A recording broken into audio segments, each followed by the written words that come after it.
So I start out by putting our raw shea butter in the bowl. It was 90 kwacha in omoyo. Benefits of raw shea butter are the fact that it's great for different hair textures.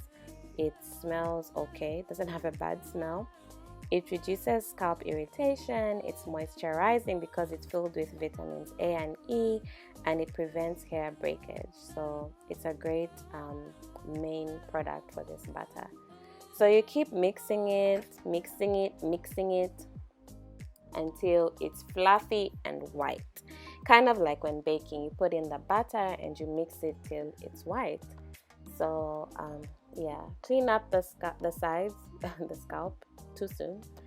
Clean up the sides, and yeah, just make sure that all the butter is right inside so that each and every particle of butter is getting worked on.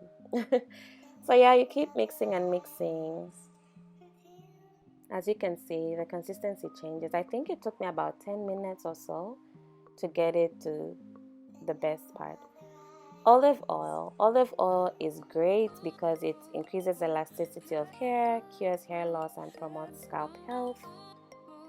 Jamaican black castor oil is best for healthy hair, accelerates blood circulation, nourishes the scalp, treats damaged hair, and makes hair softer and manageable.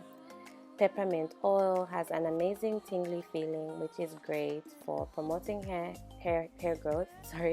Helps with scalp problems, dryness, and itch, and it's a great remedy for hair loss.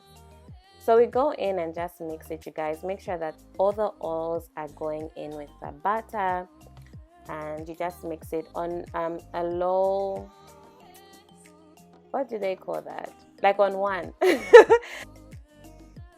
The best ways you can incorporate this butter into your hair routine is by using it for the lock method or the LCO method.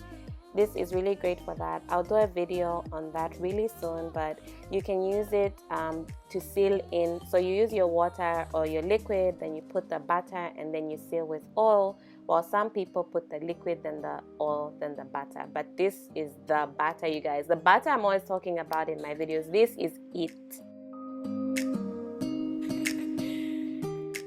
Go in with your clean jar. For this part, I would advise you to put the butter in a plastic bag and then make a hole and paste it in, because it will look much cleaner when putting it in the jar. You don't want it on the sides.